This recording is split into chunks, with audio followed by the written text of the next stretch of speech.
Welcome to Fix Your Apps. In today's video, we're going to show you how to fix all errors of JioHotstar in the iPhone, from connection issues to app crashes. Now let's get started. First, make sure your date and time are correct.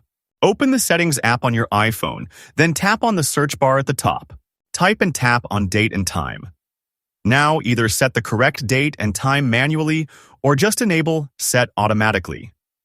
Incorrect time settings can cause major issues with app syncing and loading. Next, try switching your internet connection.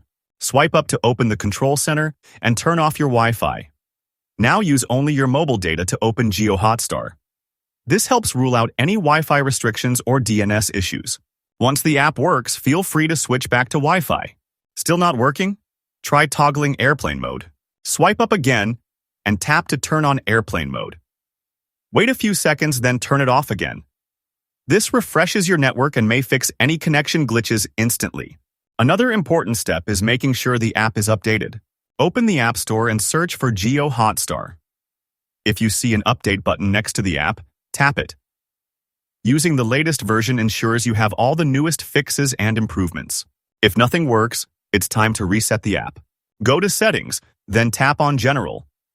Next, select iPhone Storage and scroll or tap Show All to find JioHotstar. Tap on the app, then select Offload App and confirm. This removes the app but keeps your data safe. After that, reinstall it and sign in to your Jio account again. Thanks for watching. Don't forget to subscribe to Fix Your Apps for more simple iPhone fixes.